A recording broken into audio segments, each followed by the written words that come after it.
أعوذ بالله من الشيطان الرجيم.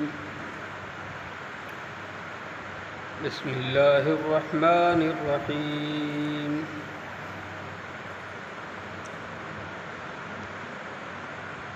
أرأيت الذي يكذب بالدين فذلك الذي يدع اليتيم ولا يحض على طعام المسكين وويل للمصلين الذين هم عن صلاتهم ساهون الذين هم يراءون ويمنعون الماعون. بسم الله الرحمن الرحيم. إنا أعطيناك الكوثر فصل لربك وانحر إن شانئك هو الأبتر. صدق الله العظيم.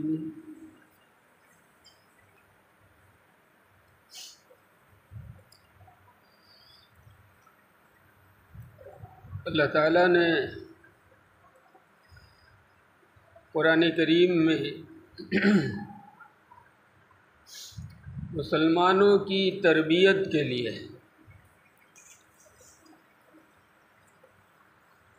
اور مسلمانوں کے اندر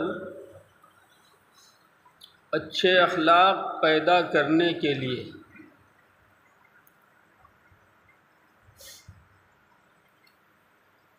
اس سورہ میں کچھ بری عادتوں کا ذکر کیا ہے جن کی وجہ سے بندہ ایک تو برائیوں پر دلیر ہو جاتا ہے اور پھر اور بھی برائیاں اس کے اندر پیدا ہونے لگتی ہیں. پہلی چیز ہے آخرت کا انکار کرنا اور یہ سمجھنا کہ مر کے ہم قبر میں چلے جائیں گے، مٹی بن جائیں گے، حساب کتاب برابر ہو جائے گا. حالانکہ یہ بات نہیں ہے، بلکہ دنیا میں جب اپنی مرضی سے نہیں آئے اور دنیا سے اپنی مرضی سے جا بھی نہیں سکتے تو ہر دنیا میں آنے والے کو یہ سمجھنا چاہیے کہ وہ بھیجا ہوا ہے.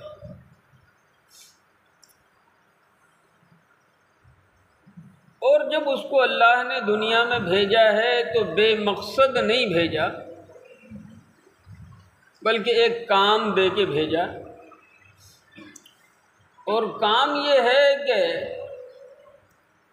تم کو اللہ کی اور اللہ جن کو رسول بنا کے بھیج دیں ان کی فرما برداری تمہیں کرتے رہنا ہے. اور بلانے کے بعد پھر اسی چیز کا حساب لیا جائے گا کہ زندگی جیسی قیمتی چیز ہم نے تم کو عطا کی تھی اور سمجھانے کے لیے اپنا رسول بھی تمہارے پاس بھیجا تھا اور اپنی کتاب بھی تمہارے پاس بھیجی تھی. تم نے ہمارے نبیوں اور رسولوں کے سمجھانے کے مطابق کتنا عمل کیا اور زندگی کس طرح گزاری. آدمی کو جب حساب کتاب کا ڈر ہوگا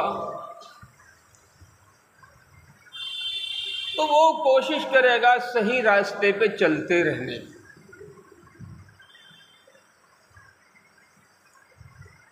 پھر انسان کو اندر سے جو چیزیں قیمتی بناتی ہیں وہ ہیں اس کے اخلاق. اخلاق جس کا جتنا بہتر ہوگا وہ انسان اللہ کی نظر میں اتنا بہتر ہوگا.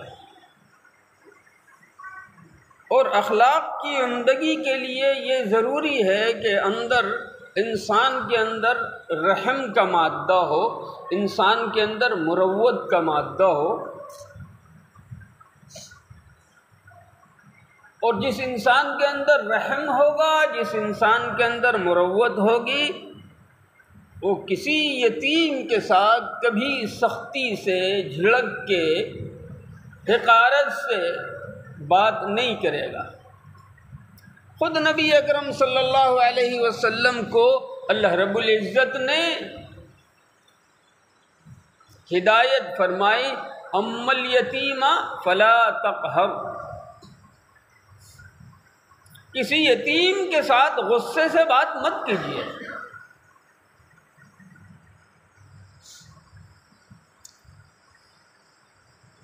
یتیم کو اپنے یہاں سے دھکا دے کے نکال دینا یہ انتہائی بری صفت ہے، اور یتیم کا مال ہڑپ کر جانا یہ تو اور زیادہ گندی بات ہے۔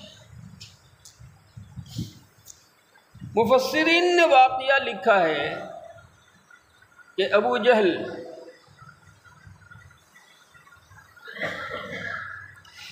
کسی مرنے والے کے پاس جاتا، پتہ چلتا کہ وہ مر رہا ہے تو اس کے پاس جاتا اور اسے کہتا کہ دیکھو تمہارے آگے پیچھے اور کوئی نہیں تھا، تمہارے چھوٹے چھوٹے بچے ہیں، مجھ کو تم متولی بنا دو اپنے تمام مال کا۔ اور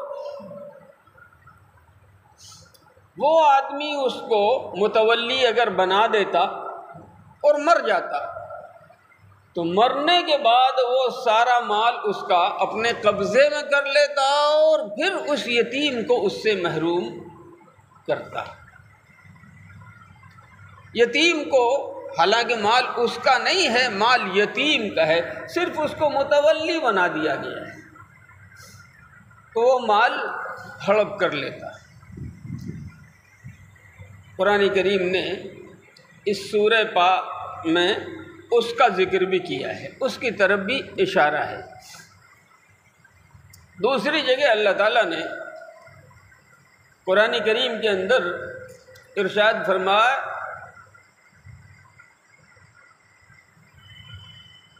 الذین یاکلون اموال الیتامی ظلما انما یاکلون فی بطونہم نارا وسیصلون سعیرا، جو لوگ بے انصافی کر کے یتیم کا مال کھاتے ہیں وہ بظاہر تو اس مال سے بڑی مزیدار غذائیں کھا رہے ہیں، لیکن ان کو سمجھنا چاہیے انما یاکلون فی بطونہم نارا، وہ اپنے پیٹ میں آگ بھر رہے ہیں۔ وَسَيَصْلَوْنَ سَعِيرًا، اور بہت جلد ان کو جہنم میں داخل کیا جائے گا۔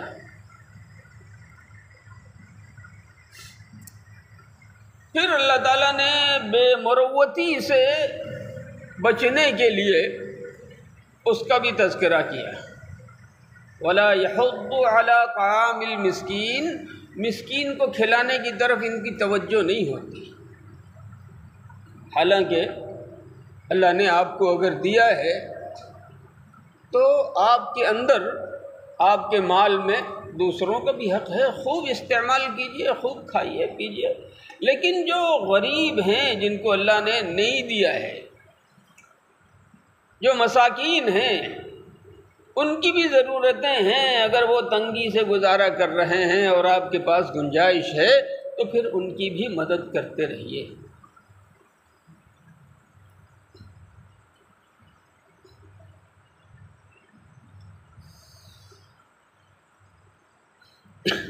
یہی ابو جہل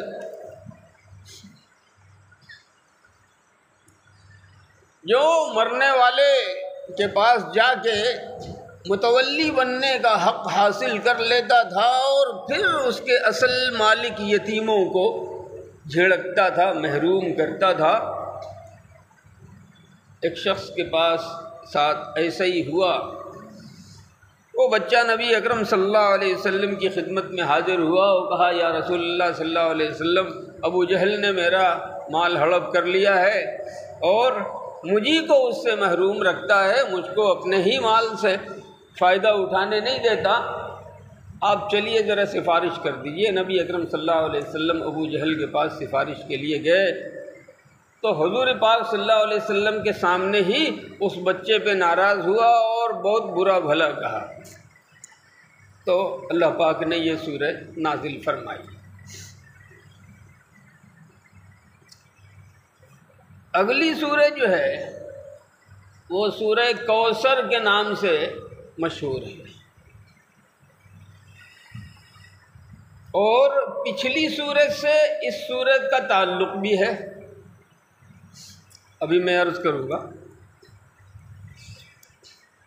پہلے ترجمہ سمجھ لیجیے۔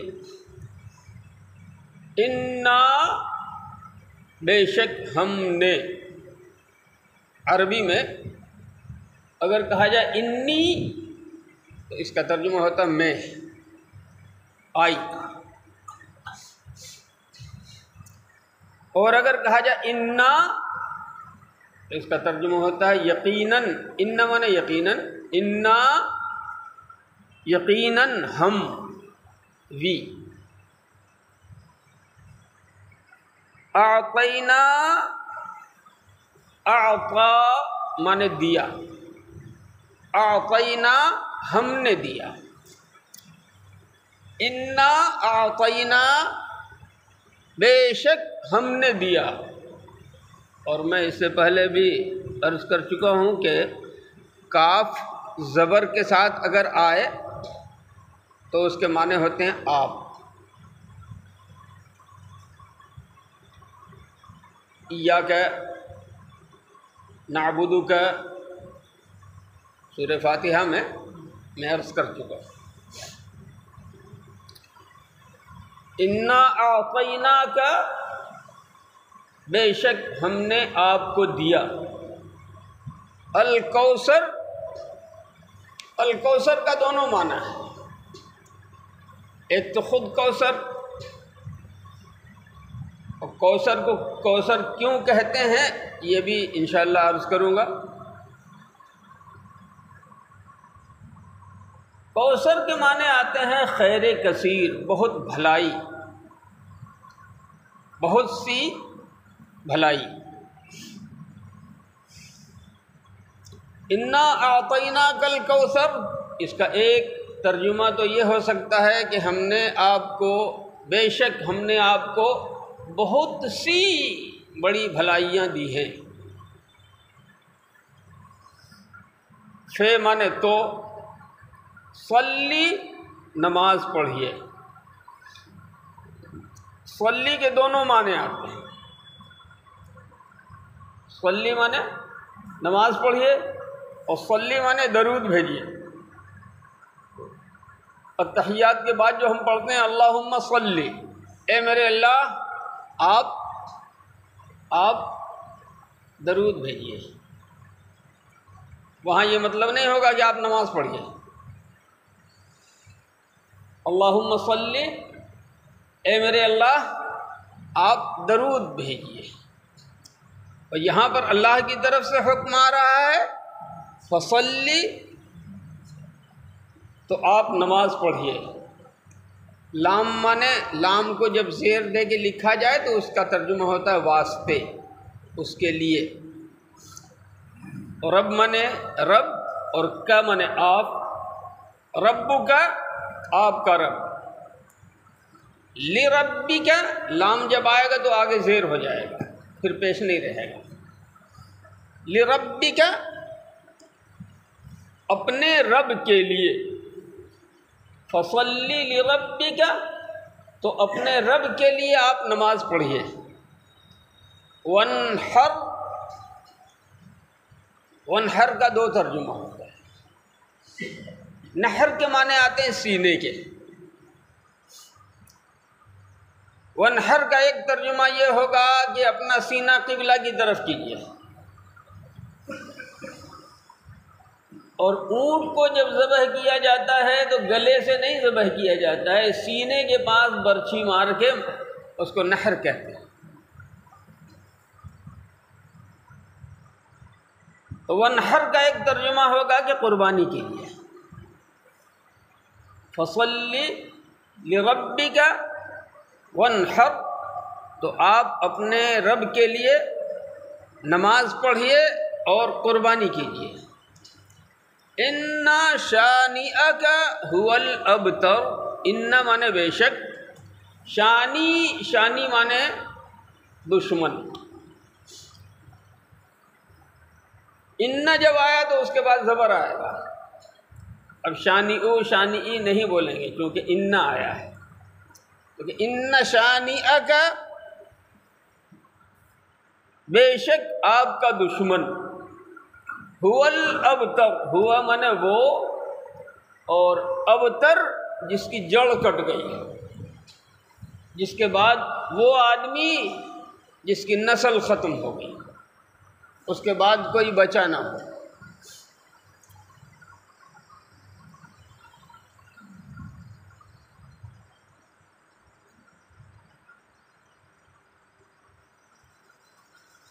دم بریدہ،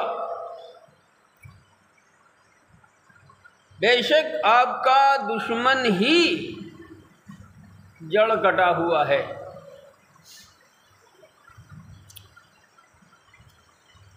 یہ آیت، یہ سورہ مکے میں نازل ہوئی ہے، اور اس سورہ کے نازل ہونے سے نبی اکرم صلی اللہ علیہ وسلم کو بڑی خوشی ہوئی۔ لیکن حدیث پاک میں ایک روایت آتی ہے، حضرت انس رضی اللہ تعالیٰ عنہ سے مروی ہے کہ نبی اکرم صلی اللہ علیہ وسلم، ہم لوگ مدینے میں تھے اور نبی اکرم صلی اللہ علیہ وسلم تشریف لائے ہنستے ہوئے، تو فرمایا کہ رات مجھ پر ایک سورہ نازل ہوئی ہے، وہ سورہ مجھے بہت زیادہ پسند ہے، اور پھر آپ نے یہی سورہ تلاوت فرمائی، انا اعطیناک الکوثر۔ اب سوال یہ پیدا ہوتا ہے کہ یہ جب نازل ہوئی مدینے میں تو اس کو مکی کیسے کہیں گے؟ اس کا جواب یہ ہے کہ سورہ تو مکے ہی میں نازل ہوئی ہے، پھر مدینے میں نبی پاک صلی اللہ علیہ وسلم پر دوبارہ الہام ہوا ہو،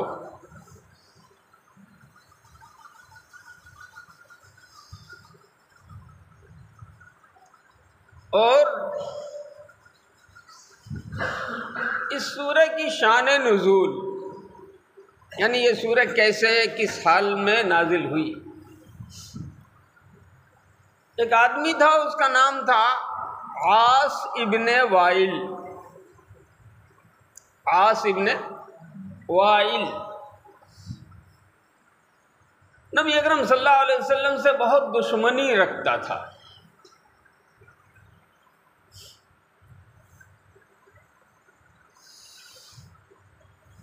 اتفاق سے حضور اکرم صلی اللہ علیہ وسلم کے دو صاحبزادے، حضرت قاسم اور حضرت عبداللہ،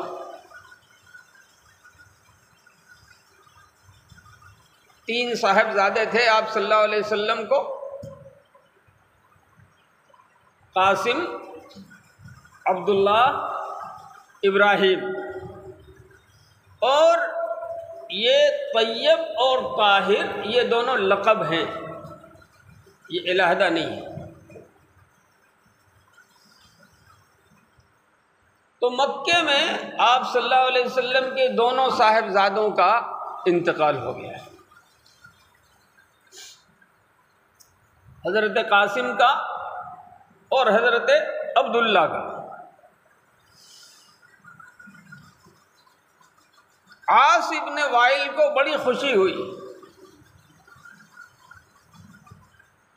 اور اس نے کہا کہ چلو صاحب، دو لڑکے تھے، دونوں ختم ہو گئے، ان کی نسل کو آگے بڑھانے والا اب کوئی نہیں رہا، اور محمد کی جڑ کٹ گئی، محمد تو ابتر ہو گئے صلی اللہ علیہ وسلم۔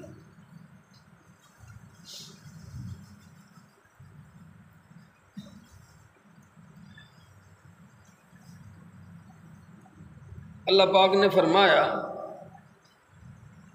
اے میرے نبی آپ فکر مت کیجیے، ہم نے تو آپ کو اتنا دیا ہے کہ دشمن سوچ نہیں سکتا۔ اور اس کے لیے کوثر کا لفظ استعمال کیا کہ ہم نے آپ کو کوثر دیا ہے۔ کوثر خیر کثیر، بہت بھلائیاں اور ایسی ایسی چیز ہیں کہ دوسرے لوگ سوچ نہیں سکتے۔ باقی یہ دونوں آپ کے صاحبزادے تھے، ان دونوں صاحبزادوں کو ہم نے اپنے پاس بلا لیا، نہیں رہنے دیا آپ کے پاس، تو اس میں حکمتیں ہوتی ہیں۔ آپ کو نقصان پہنچانے کے لیے یا آپ کو غم دینے کے لیے ہم نے ایسا نہیں کیا کہ آپ کو رنج پہنچے، نہیں۔ ممکن ہے ایک حکمت یہ بھی ہو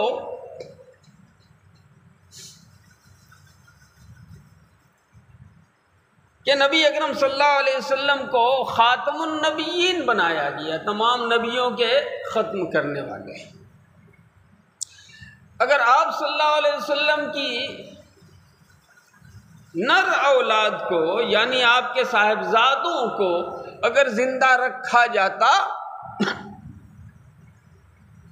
تو بعد کے لوگ کہتے ہیں کہ صاحب نبی کا بیٹا نبی ہوگا، چاہے وہ دعویٰ کریں یا نہ کریں،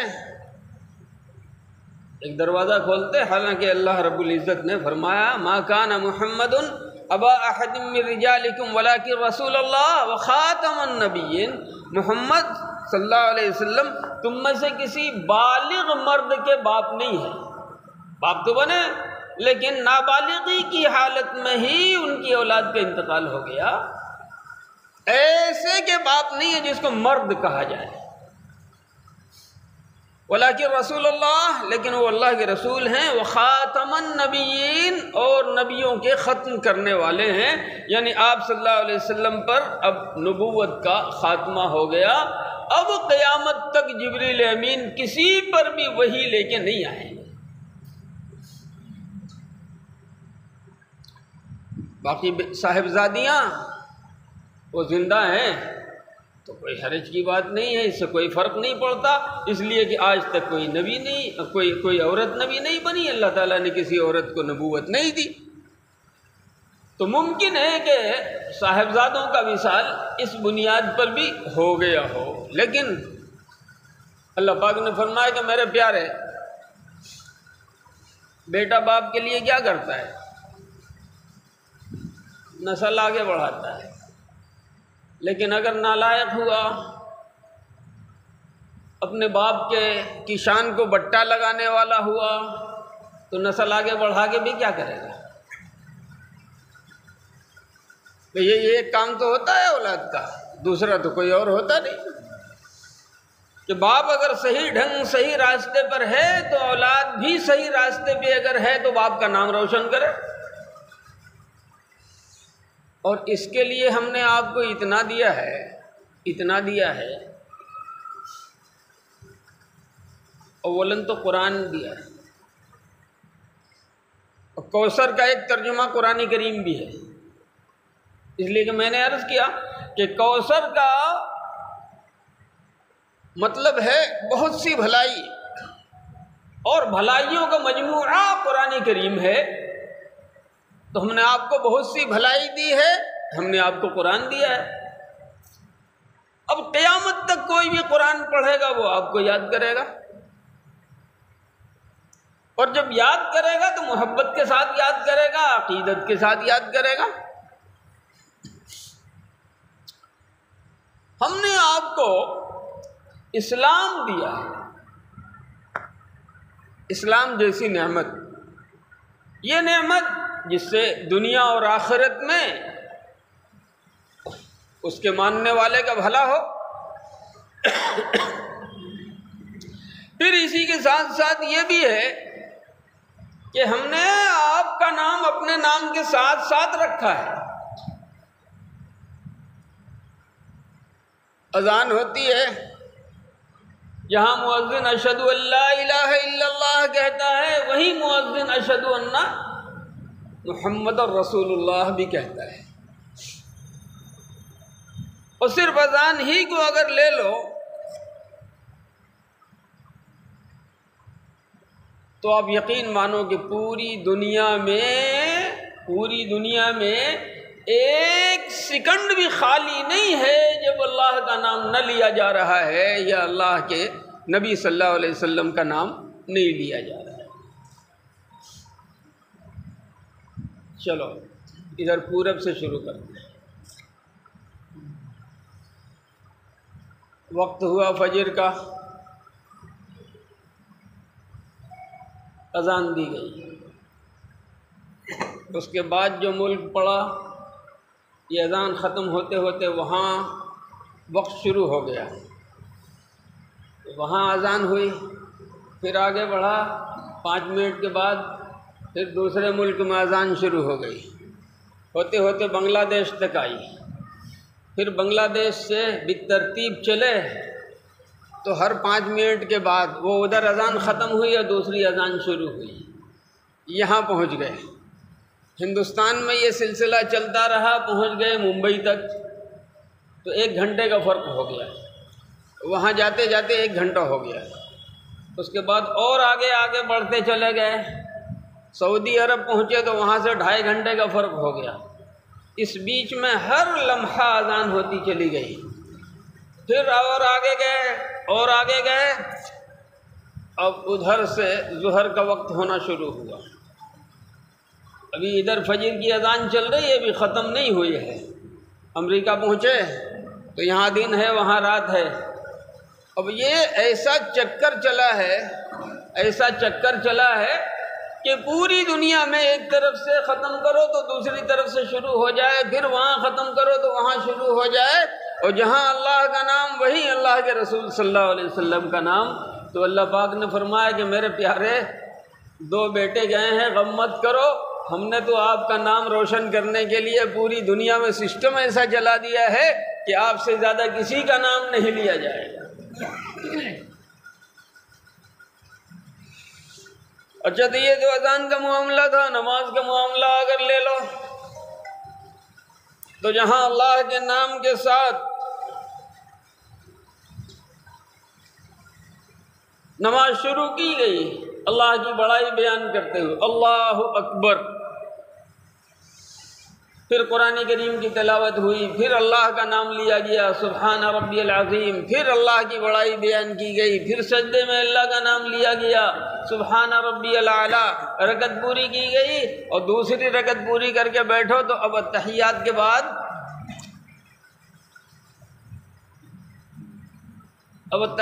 بعد اب نبی کا نام لو، اللہم صلی علی محمد۔ کوئی نماز اس سے خالی نہیں ہے، فرض پڑھو گے تو اس میں، واجب پڑھو گے تو اس میں، سنت مؤکدہ پڑھو تو اس میں، نفل پڑھو تو اس میں، اور یہ پوری دنیا میں پھیلی ہوئی دنیا میں ہر وقت ہر لمحہ نماز ادا کی جا رہی ہے، اور نماز کی ادائیگی کے ساتھ ساتھ اللہ کا نام لیا جا رہا ہے، تو اللہ کے رسول صلی اللہ علیہ وسلم کا نام بھی لیا جا رہا ہے۔ اسی کو اللہ پاک نے قرآن کریم میں بیان فرما وَرَفَعْنَا لَكَ ذِكْرَكَ، ہم نے آپ کے ذکر کو بہت اونچا کر دیا ہے، بہت بلند کر دیا ہے، دنیا اس کو تصور نہیں کر سکتی۔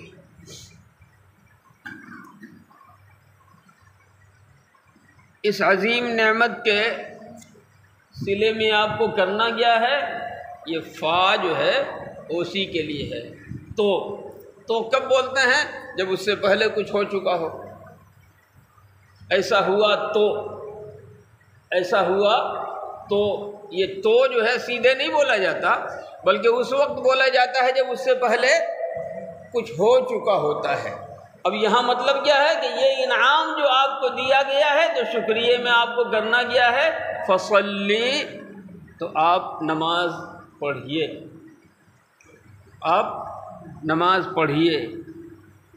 اور پچھلی آیت میں منافقوں کا تذکرہ تھا الذین هم عن صلاتهم ساہون، کہ وہ اپنی نمازوں سے غافل ہیں، اور اگر پھنس جاتی ہے گاڑی تو نماز ادا کرنے مسجد میں پہنچ جاتے ہیں، لیکن الذین هم یراؤون، صرف دکھاوا کرتے ہیں نماز رب کے لیے نہیں پڑھتے کیونکہ دل میں ایمان نہیں ہے۔ اس کے مقابلے میں اللہ رب العزت نے حکم دیا فصلی لربک، نماز ادا کیجئے اپنے رب کے لیے کیجئے، نماز ادا کیجئے اپنے رب کے لیے کیجئے۔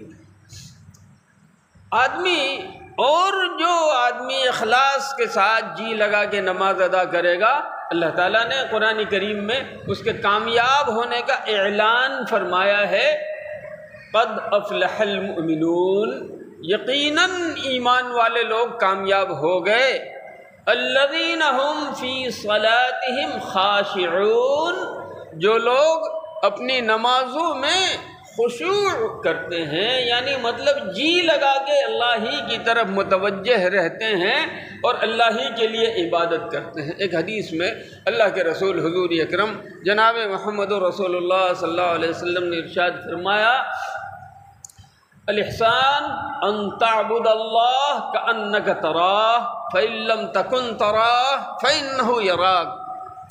اعلیٰ درجہ یہ ہے اخلاص کا کہ تم اللہ کی ایسی عبادت کرو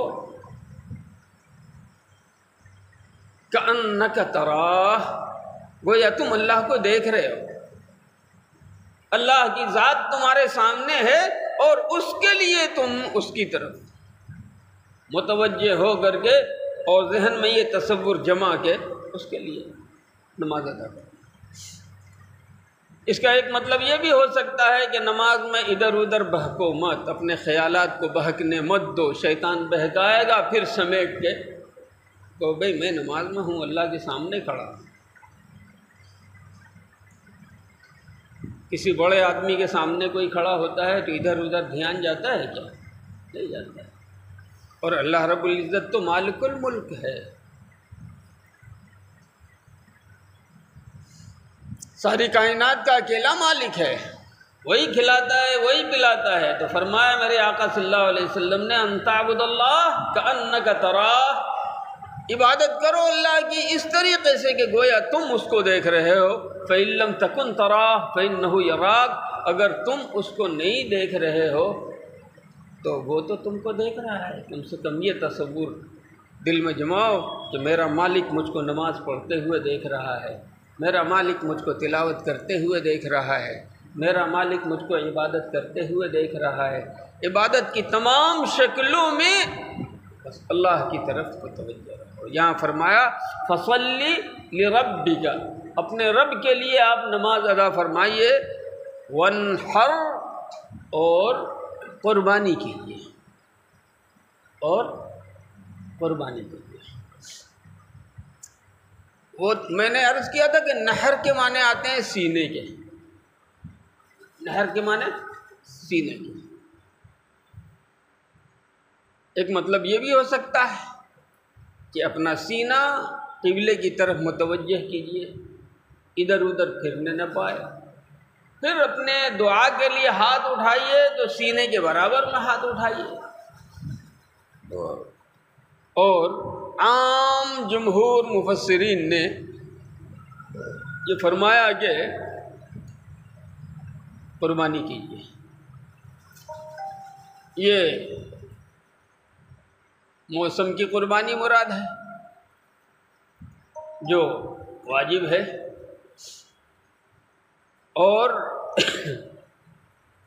یہ قربانی اسلام سے پہلے اور بھی مذاہب میں چلتی تھی۔ اگر یہ سورہ مکی ہے تو وہاں جس طریقے سے قربانیاں ہوتی تھیں، اللہ رب العزت نے نبی اکرم صلی اللہ علیہ وسلم کو بھی قربانی کا حکم دیا۔ فرق اتنا ہے کہ وہ لوگ اپنی قربانیاں اپنے جھوٹے معبودوں کے نام سے کرتے تھے، آپ کی قربانی آپ کے رب کے نام سے۔ اور جو ان لوگوں نے نبی اکرم صلی اللہ علیہ وسلم